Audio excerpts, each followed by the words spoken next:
So many relationships turn sour because of poor attitudes. So many people lose jobs because of ineffective attitudes.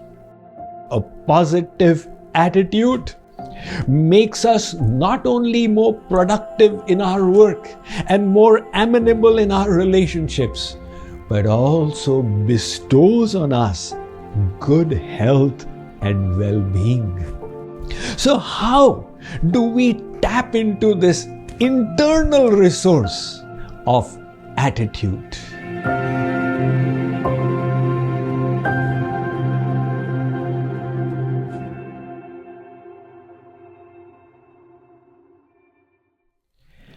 In the year 1735, a West African lady called Amar was captured and brought to America as a part of the slave trade.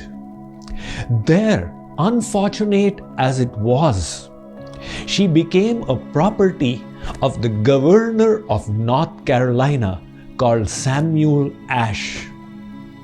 She and her descendants took on the surname of their owner, Ashe. In the year 1948, amongst her descendants was born a boy called Arthur. He grew up to be extremely talented in tennis.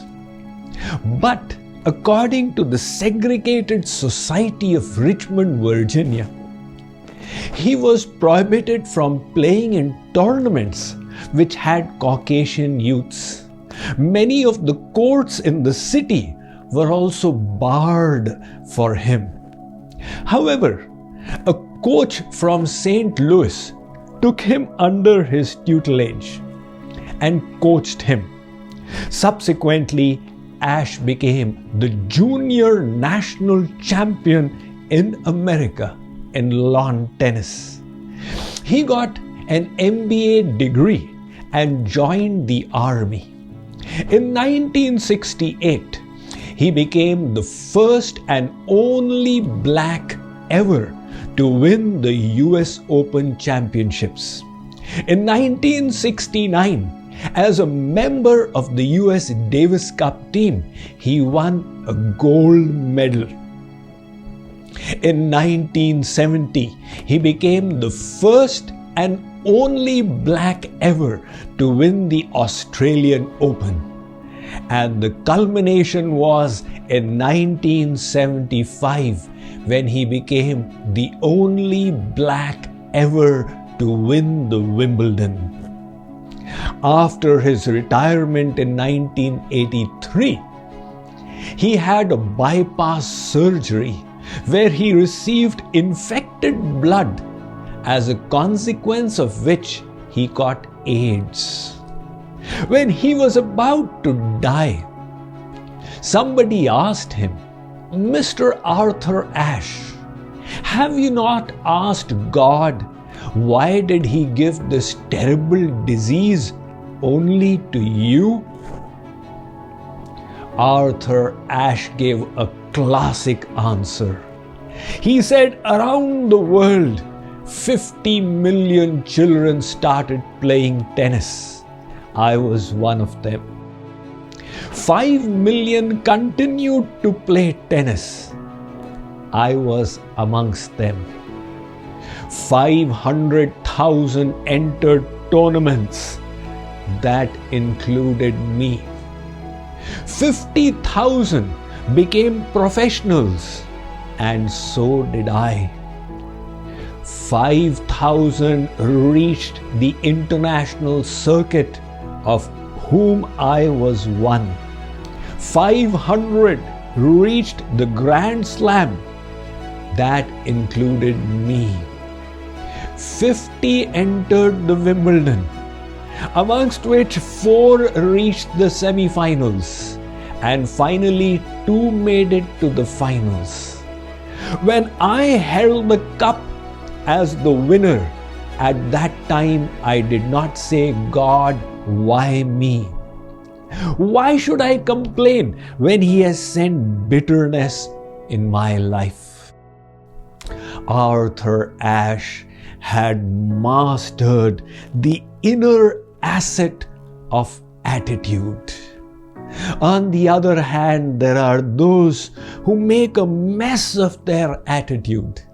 They repeatedly revisit emotions of negativity and dismay, thereby becoming miserable and ineffective. I was once traveling to India, and an elderly Indian couple was also returning to their motherland with me. I got into conversation with the gentleman and came to know that he was running an IT business. I asked him what his wife did. He said, "Swamiji, she's in the manufacturing line."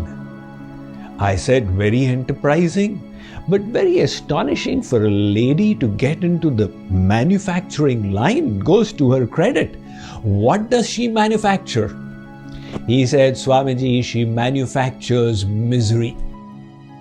She creates reasons to be miserable.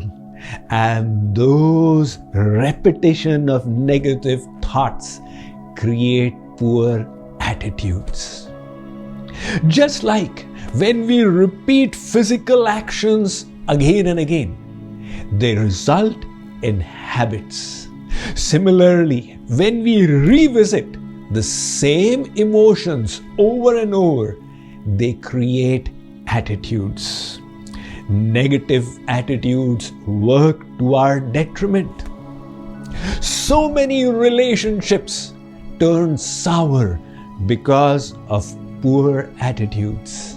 Every day, so many people lose jobs because of ineffective attitudes. When a survey was conducted of senior managers, 3,000 of them, they were asked that amongst the last 3 people you dismissed from your organization, what were the major reasons for their dismissal? And it was discovered that 2 out of 3 had been dismissed, not because they were not talented or skillful or knowledgeable, but they had defective attitudes. On the other hand, a positive attitude makes us not only more productive in our work and more amenable in our relationships, but also bestows on us good health and well-being. So how do we tap into this internal resource of attitude? Let's study the example of Arthur Ashe himself. In that situation where he was afflicted by one of the worst ailments in the world, AIDS, how did he retain his positivity? By remembering the many blessings he had received. This is the attitude of gratitude. In contrast to this is the attitude of entitlement. I am entitled to this. Why have I not got it? This is my right. Why am I not receiving it? People with the attitude of entitlement can never ever be selfless lovers. But that is far-fetched. In the short run, they cannot sustain positivity because they have so many reasons to be miserable about.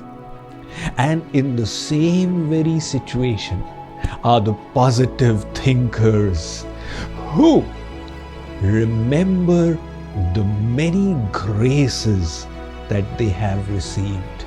And that enables them to sustain their positivity even in the face of hardships and difficulties.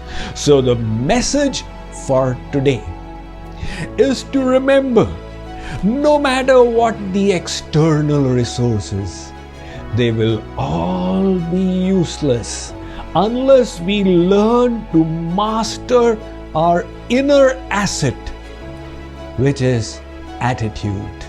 As the saying goes, attitude leads to altitude.